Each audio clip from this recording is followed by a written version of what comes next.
La semaine passée, Bitcoin a franchi un cap, mais pas dans le bon sens. Pour la première fois depuis le début de ce cycle, il a clôturé sur trois niveaux techniques majeurs à la fois.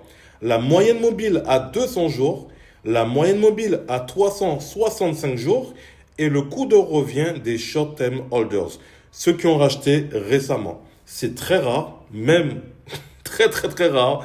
Et dans l'historique du Bitcoin, chaque fois que ça s'est produit, ça a marqué le début d'une phase corrective profonde et longue. Mais est-ce que ça veut dire qu'on est rentré en bear market? Pas forcément. Il faut regarder plus loin que ça. Il y a un contexte, il y a la macroéconomie, il y a le QT qui se termine le 1er décembre, la guerre commerciale, bref. Mais c'est un signal d'alerte que beaucoup de personnes ignorent. Ça, c'est sérieux. C'est dans ces moments-là que les investisseurs mal préparés vont paniquer, vont vendre à perte. Et que les investisseurs qui sont stratégiques, qui ont une stratégie bien en place, vont se positionner.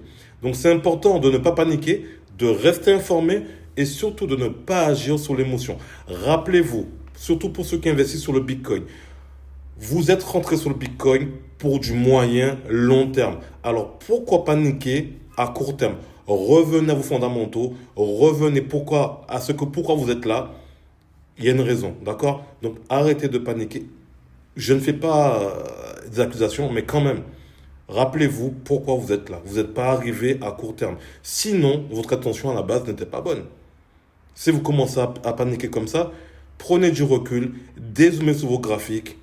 Bitcoin, si vous croyez au fondamental, il n'y a aucun souci. Justement, vous serez content de pouvoir accumuler et en plus avoir un prix moyen d'acquisition qui va baisser.